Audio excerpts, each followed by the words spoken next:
Hi friends, welcome to my YouTube channel Science for Railways. So RRB Group D 2025 ఎగ్జామ్ని ఎలా crack చేయాలి అన్న విషయం గురించి ఈ వీడియోలో క్లియర్గా ఒక ప్రిపరేషన్ ప్లాన్ మాట్లాడుకుందాం. సో ఎగ్జాక్ట్గా ఈ ప్రిపరేషన్ ప్లాన్ని మీరు ఉన్నది ఉన్నట్టుగా ఫాలో అప్ అయితే సో మీరు కంపల్సరీగా ఉద్యోగం కొడటానికి 90% అవకాశాలు ఉన్నాయి. సో మనం మాట్లాడే ప్లాన్కి మీరు బయట వినే ప్లాన్స్కి చాలా తేడా ఉండిద్ది. సో అది మీరు మొత్తం విన్న తర్వాత మీకే క్లియర్గా అర్థమైంది. సో దీంట్లో ముఖ్యంగా సైన్స్ అండ్ జనరల్ అవేర్నెస్, ఎందుకంటే అర్థమెటిక్ రీజనింగ్ ఎక్కడెక్కడ వేరు వేరు కోచింగ్స్లో చాలామంది వింటూ వచ్చారు. ఎటొచ్చి ఇబ్బంది పడేది ఎక్కడ అంటే general science and current affairs, general awareness, ఈ రెండింటి దగ్గర చాలామంది మార్క్స్ని కోల్పోతూ ఉంటారు. సో మార్క్స్ని ఈసారి ఎక్కువ కోల్పోకుండా ఎక్కువ వరకు ఈ మార్క్స్ అన్నిటిని కంపల్సరీగా ఆన్సర్ చేసి ఈసారి ఎలా ఉద్యోగం కొట్టాలన్న విషయం క్లియర్గా మాట్లాడుకుందాం. అయితే గుర్తుపెట్టుకోండి, ఈ ప్రిపరేషన్ ప్లాను కేవలం గ్రూప్ డికి మాత్రమే కాదు, నెక్స్ట్ ఏఎల్పి ప్రిలిమ్స్ రాయబోతున్నారు దానికి, అదేవిధంగా టెక్నీషియన్ గ్రేడ్ 3 ఉంది అది, ఇది మాత్రమే కాదు ఎవ్రీ రైల్వే ఎగ్జామ్కి మీరు ఒకవేళ ప్రిపేర్ అవ్వాలి అనుకుంటే లేదా మీ కజిన్స్ని కానీ బ్రదర్స్ని కానీ ప్రిపేర్ చేయించాలి అనుకుంటే ఇది ఫండమెంటల్ ప్లాన్ అనమాట.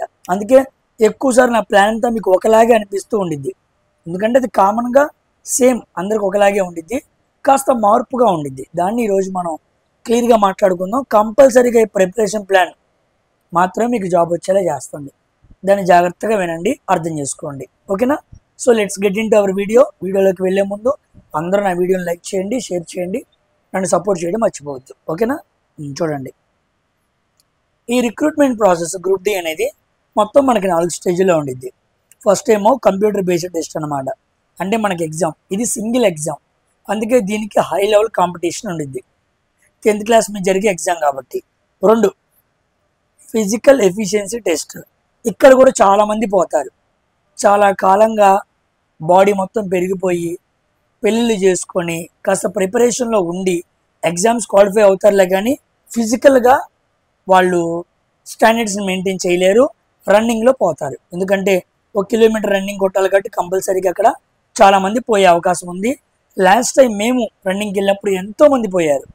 వాళ్ళందరూ కూడా కాస్త పెద్ద వయసు కలిగిన వాళ్ళు, బాడీ పరంగా అంత ఫిట్నెస్ మెయింటైన్ చేయని వాళ్ళు, కాబట్టి అది సెకండ్ టెస్ట్ అనమాట.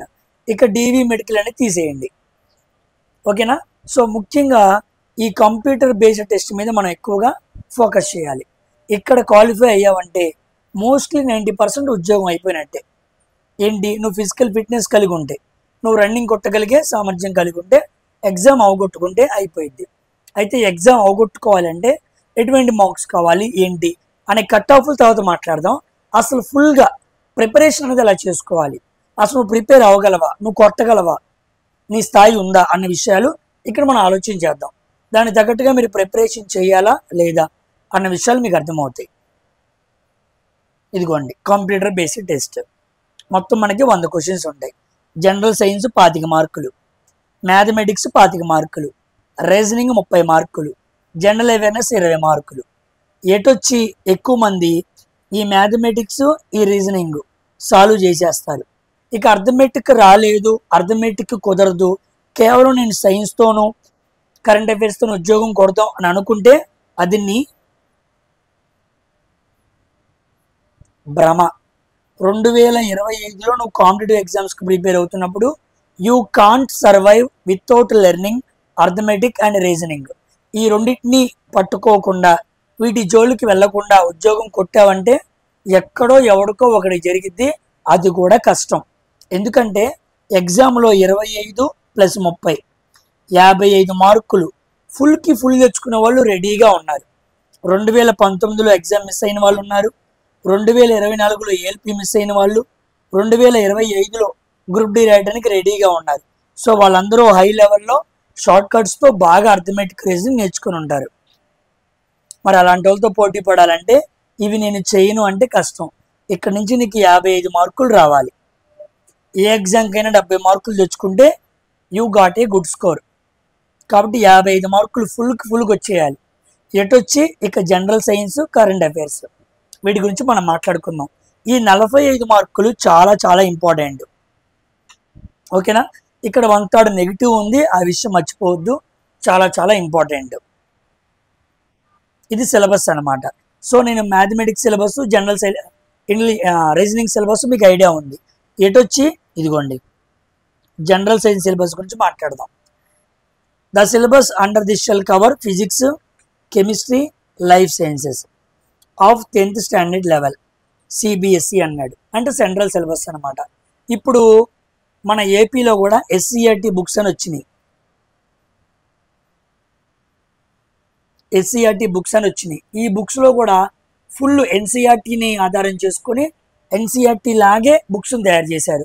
మీరు ఏ గవర్నమెంట్ స్కూల్స్కైనా వెళ్తే ఎస్సీఆర్టీ బుక్స్ ఉంటాయి. దీంట్లో మీకు ఫిజిక్స్, కెమిస్ట్రీ కలిపి ఒక బుక్ ఉండిద్ది అనమాట. ఆ బుక్ నేను చివరిలో మీకు చూపిస్తాను. దాంట్లో ఏం యూనిట్స్ ఉంటాయో చూపిస్తాను, అది ఎలా చదవాలో కూడా మాట్లాడతాను. ఓకేనా? తర్వాత బయాలజీకి సంబంధించి ఒక బుక్ ఉండిద్ది అనమాట. ఇక్కడేమో 8 యూనిట్స్ ఉంటాయి, ఇక్కడేమో 4 యూనిట్స్ ఉంటాయి, మొత్తం 12 యూనిట్స్. ఈ 12 యూనిట్స్ మీద నీకు గ్రిప్ ఉండాలి. ఓకేనా? ఈ 12 యూనిట్స్ మీద ఎగ్జామ్స్లో మీకు బాగా అడుగుతూ ఉంటాడు. ఉదాహరణకి మీకు ఇప్పుడే చూపిస్తాను.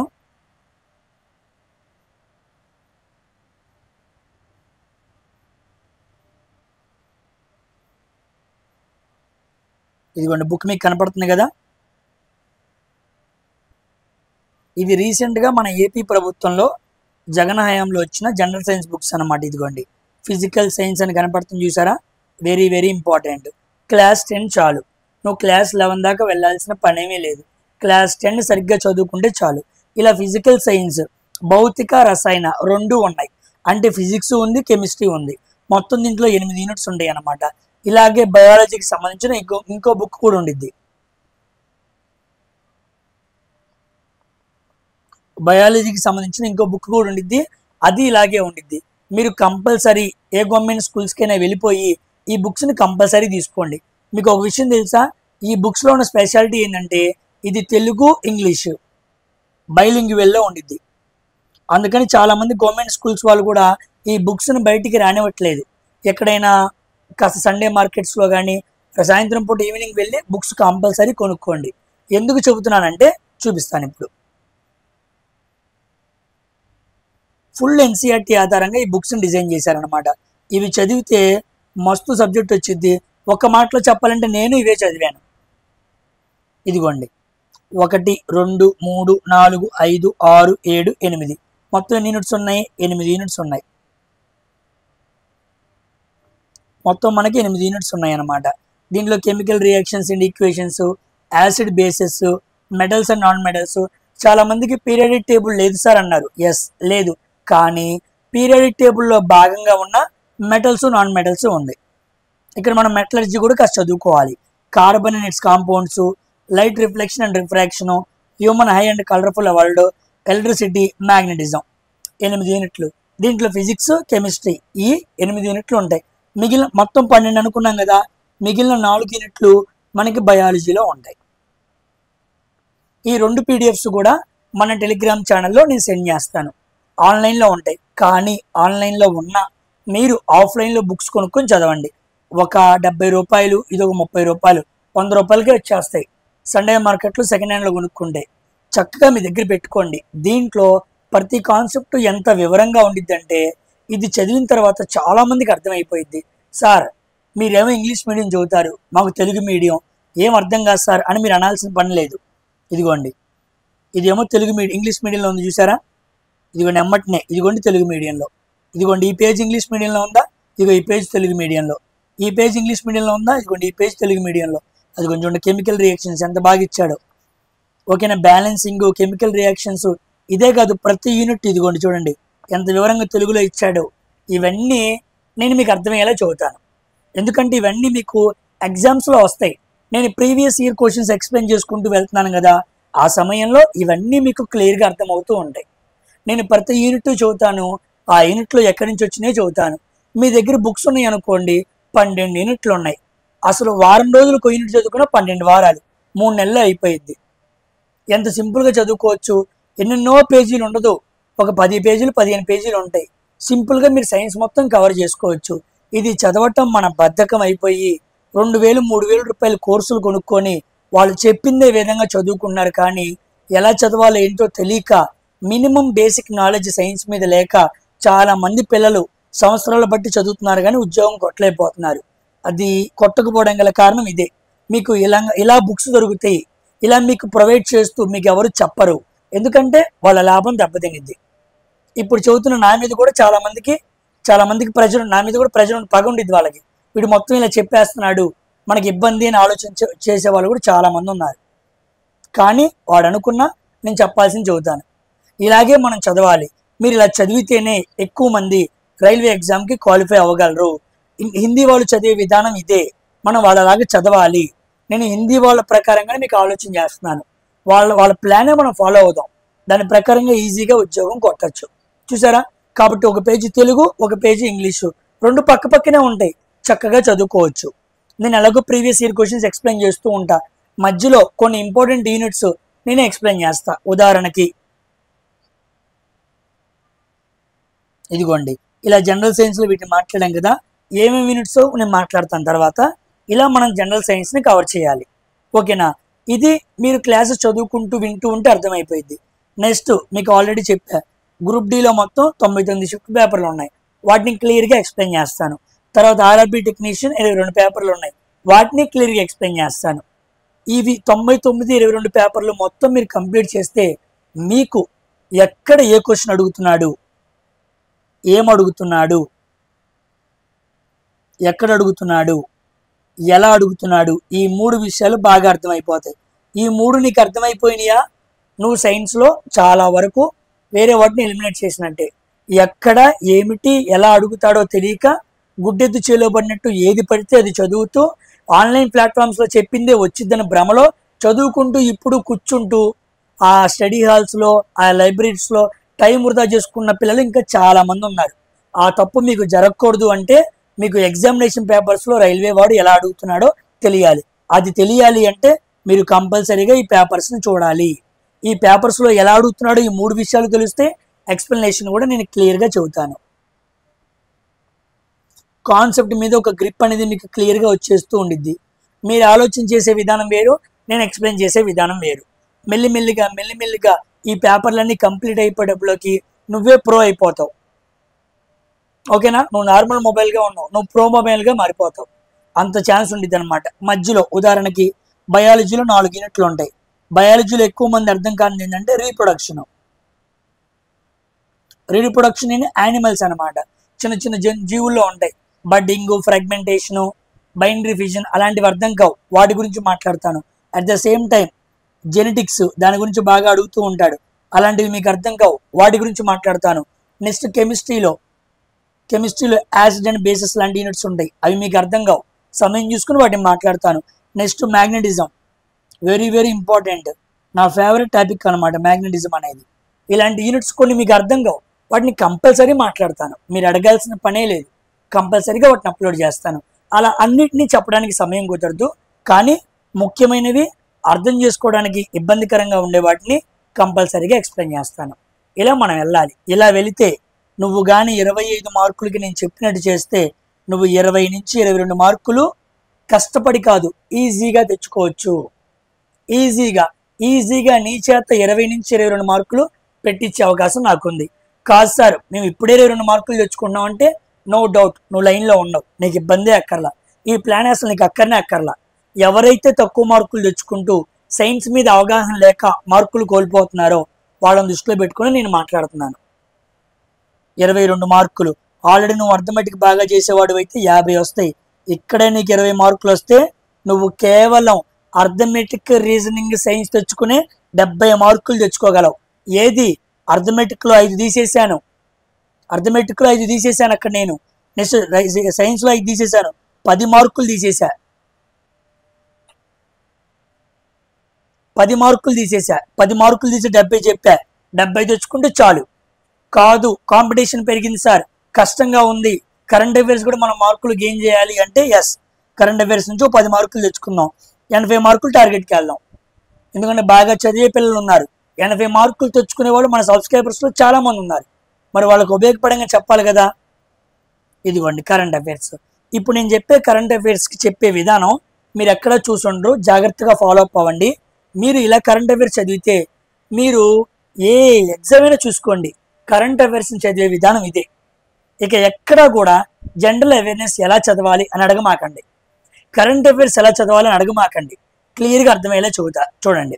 2019లో నోటిఫికేషన్ పడినప్పుడు 2022లో నేను మాట్లాడుతున్న సైన్స్ పేపర్స్లో కరెంట్ అఫైర్స్ని కానీ జీకేని కానీ మీరు గమనిస్తే అవి బేసిక్ లెవెల్లోనే అడిగాడు. ఎన్టీపీసీ ఎగ్జామ్ కాదు కాబట్టి హై లెవెల్లో వెళ్ళాడు. దాంట్లో పాలిటీని టచ్ చేస్తాడు. పాలిటీలో ఏ ఆర్టికల్స్ ఉంటాయి, అమెండ్మెంట్స్ ఏముంటాయి, కరెంట్ అఫైర్స్లో ఏం జరుగుతుంది, ఆ విషయాలన్నీ చదవాలి. నెక్స్ట్ జాగ్రఫీ అడుగుతాడు, జాగ్రఫీ కూడా వినుండాలి. ఎకానమీ పూర్తిగా వినుండాలి. ఈ 3 మీరు వినుండాలి. Next history. ఇవి 4 మీరు వినుంటేనే ఇప్పుడు జరుగుతున్న ప్రస్తుత కరెంట్ అఫైర్స్కి అనుగుణంగా మీరు వెనకాల వాటిని పెట్టగలరు. ఉదాహరణకి నీకు హిస్టరీలో మోడర్న్ హిస్టరీ గురించి నీకు తెలియాలి, అక్కడ ఉండే న్యూస్ పేపర్స్, స్వాతంత్ర సమరయోధుల గురించి తెలియాలి. జాగ్రఫీలో నీకు నేలలు ఎలా ఉంటాయి, నదులు ఎలా ఉంటాయి, అర్థమైంది, పోర్ట్స్ ఎలా ఉంటాయి, నేషనల్ హైవేస్ ఎలా ఉంటాయి, ఇవన్నీ నువ్వు చదువుకొని ఉండాలి. ఒకవేళ నువ్వు అది చదువుకోకపోతే కష్టం, అక్కడి నుంచి వచ్చే మార్కులు నువ్వు మిస్ అయిపోతావు. నువ్వు ఇవన్నీ పెట్టగలవేమో కానీ అక్కడి నుంచి వచ్చే 1-5 మార్కులు కోల్పోతావు. ఓకేనా? తర్వాత ఇక కరెంట్ అఫైర్స్కి వస్తే science and technology, sports, awards, appointments, ఇలా చాలా రకాలు ఉన్నాయి. మరి ఎలా కరెంట్ అఫైర్స్ చదవాలి సార్, మాకు అర్థం కావట్లేదు, అక్కడే ఇబ్బంది పడుతున్నామంటే నేను చెబుతాను. ఇదిగోండి, ఇది అడ్డా 247 యాప్. కరెంట్ అఫైర్స్కి సంబంధించి అడ్డా 247 యాప్ ఉండిద్ది. ఈ యాప్లో ఇదిగోండి ఇలా కొట్టాను అనుకోండి, ఒక్క నిమిషం వైఫై కనెక్ట్ చేసి చూపిస్తాను మీకు. ఇందాకే ఆఫ్ చేశాను.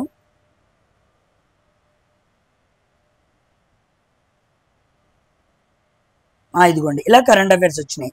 ఇలా వీక్లీ కరెంట్ అఫైర్స్ని ఓపెన్ చేస్తే ఇదిగోండి ఇక్కడ మనకి పీడిఎఫ్ ఉండిద్ది అనమాట. అంటే 14 జూలై నుంచి 20 జూలై అంటే వారం రోజుల్లో జరిగిన ప్రతి కరెంట్ అఫైర్ని మనకి పీడిఎఫ్ రూపంలో ఇస్తాడు. ఇదిగోండి అదే పీడిఎఫ్.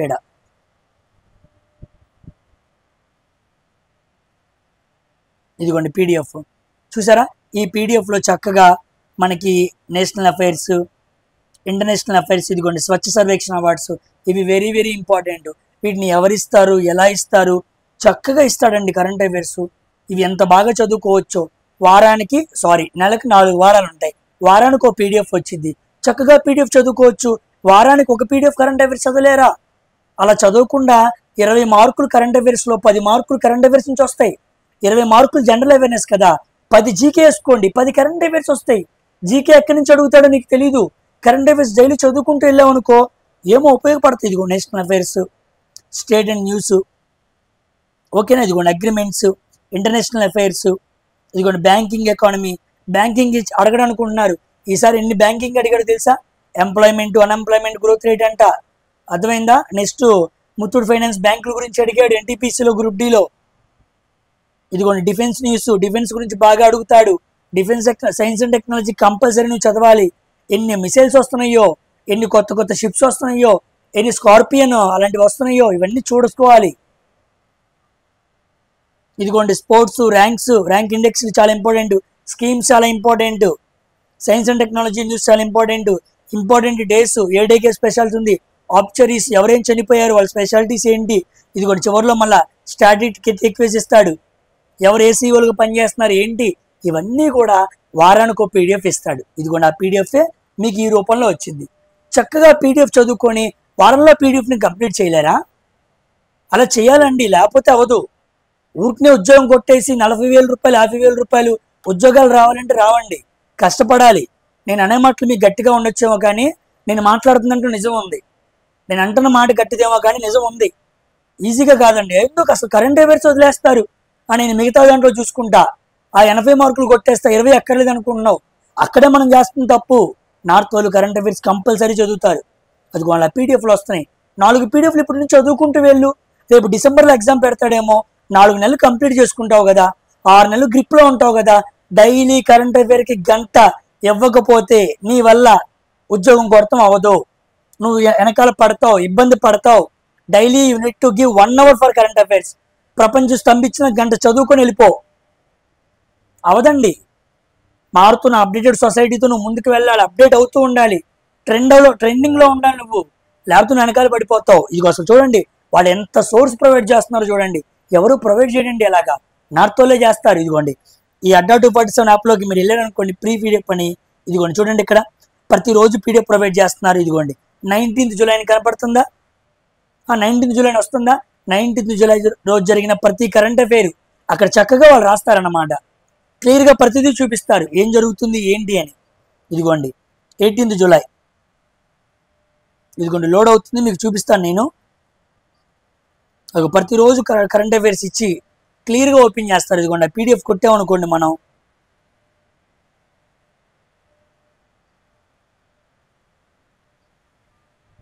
అసలు చూడండి ఎన్ని పీడిఎఫ్స్ ఇచ్చారు. ఇదిగోండి 16th జూలై, 15th జూలై రోజు వచ్చి ఉండిద్ది. ఇది కాకుండా స్పెషల్గా మధ్యలో ఇదిగోండి RRB, NTPC, under graduate most expected reasoning questions అంటారు. రీజనింగ్ పక్కన పెట్టండి, కరెంట్ అఫైర్స్ క్వశ్చన్ కూడా ఉంటాయి దీంట్లో. ఓకేనా? డైలీ క్విజ్జెస్ ఉంటాయి, క్విజ్జెస్ రాసుకోవచ్చు.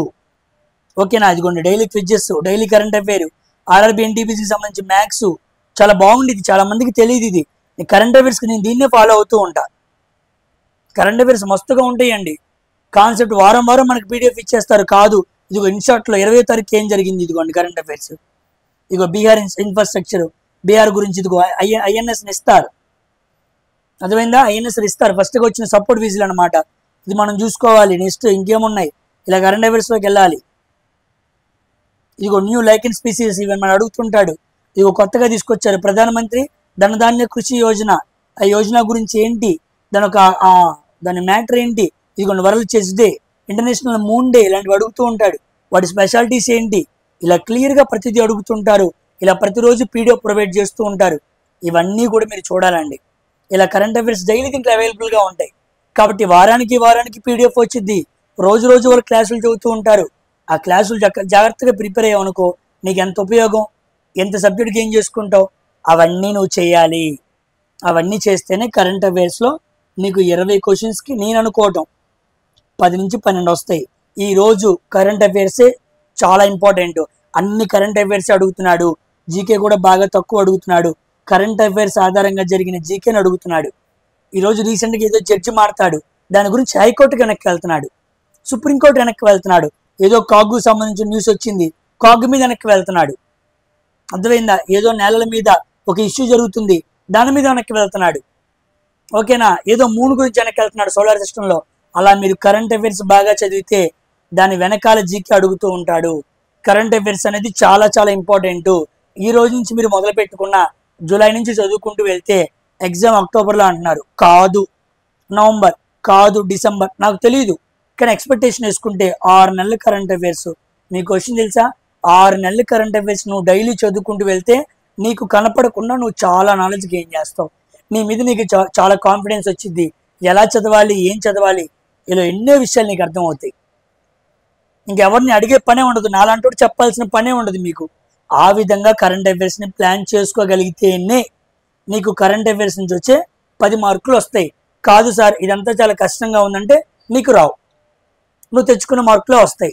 కాబట్టి ఎక్కువ మార్కులు తెచ్చుకున్న లిస్టులో ముందుంటారు. వాళ్ళు క్వాలిఫై అయ్యారనుకో, లిస్టులో వెనకాల పడతావు. ఎందుకంటే లక్షల పోస్టులు ఏమీ లేవు, అది గుర్తుపెట్టుకోండి. 32,000 పోస్టులే ఉన్నాయి. అర్థమైందా? నువ్వు ఎంత బాగా ముందు పరిగెడితే నువ్వు అంత ముందు ఉంటావు.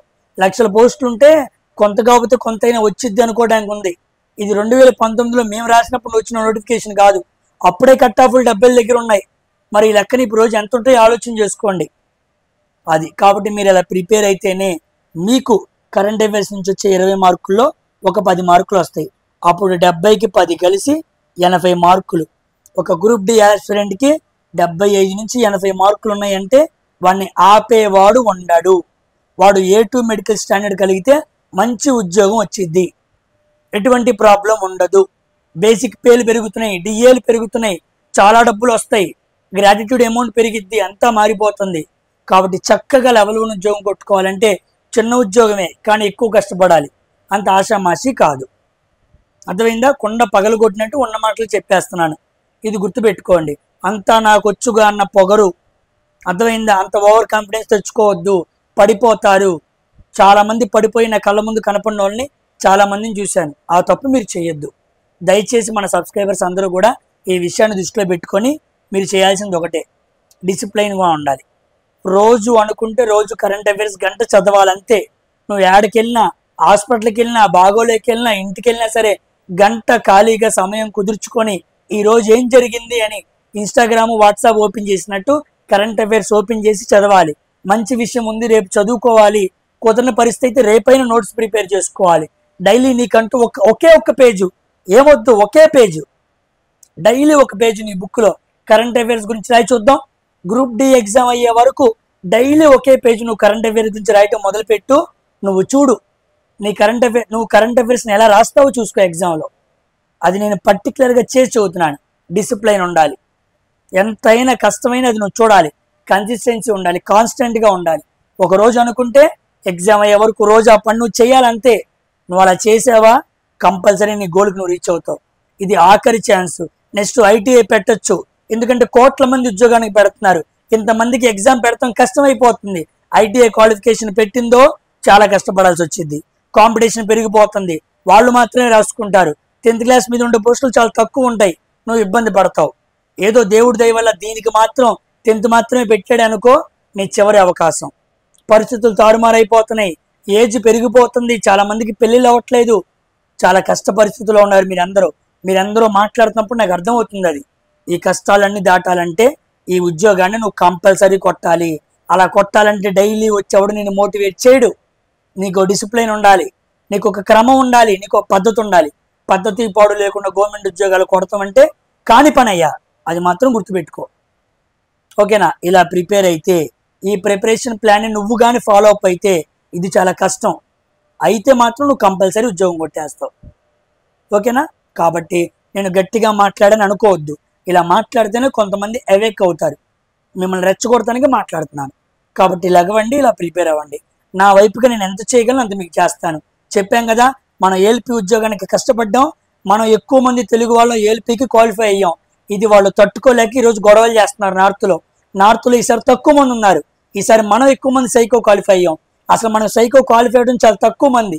అలాంటి సైకో CBT2 ఎక్కువ మంది క్వాలిఫై అయ్యాం. వాళ్ళ సైకో ప్యాటర్న్స్ అన్ని ఫెయిల్ అయిపోయినాయి. వాళ్ళు పార్ట్ బిలో చాలా మంది పోయారు. అందుకే ఎగ్జామ్ ఎలాగైనా క్యాన్సిల్ చేయాలని చెప్పి గోల చేస్తున్నారు. ఇలాగే మనం కష్టపడితే ఈసారి గ్రూప్ డిలో కూడా మన తెలుగు వాళ్ళు ఎక్కువ మంది ఉంటాం. అది మన టార్గెట్, మన ఎజెండా. అలా కష్టపడదాం, ప్రయాసపడదాం, ఉద్యోగం తెచ్చుకుందాం. ఓకేనా? అందరూ వీడియోని లైక్ చేయండి, నన్ను సపోర్ట్ చేయడం మర్చిపోద్దు, అందరికీ షేర్ చేయండి. మరొక వీడియోతో కలుద్దాం. బాయ్.